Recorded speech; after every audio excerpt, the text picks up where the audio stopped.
Öncə Anar boş yerə demədim ki, həm də qəhrəman müəllimlər sırasında. Çünki 4 dəfə Respublika birinciliyi və 2 dəfə Respublika ikinciliyi. Yox, bir dəfə müdavimimiz, bəli, bizim qrupun müdavimi Respublika ikincisi və MİQ imtahanlarında 2019-cu ildən bu yəni MİQ imtahanlarına müdavim hazırlayırıq və qrup olaraq 4 dəfə birinci yerimiz olub, bəli, birinciliyimiz olub.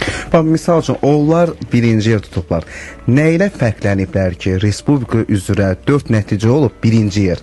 Yəni, hansı bir metodla onları öyrətmişsiniz, nələr demişsiniz ki, onlar digərlərindən fərqləniblər və daha yaxşı nəticə əldə ediblər? Sizin cavab versəm ki, heç özüm də bilmirəm, bu biraz qeyri-peşəkarlar. Peki, tələbkar olmağınızdan da irəli gələ bilər?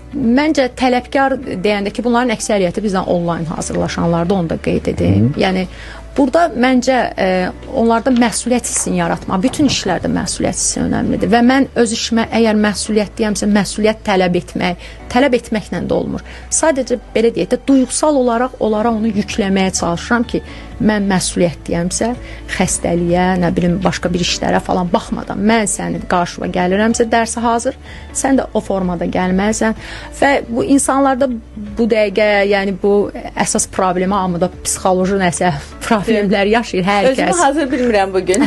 O əhval-ruhiyyədə deyiləm. Və çox vaxt bilirsiniz, məndən belə şey istəyirlər. Müəllimə, motivasiyam düşüb, oxuya bilmirəm artıq. Motivasiya istəyirlər belə bu formada.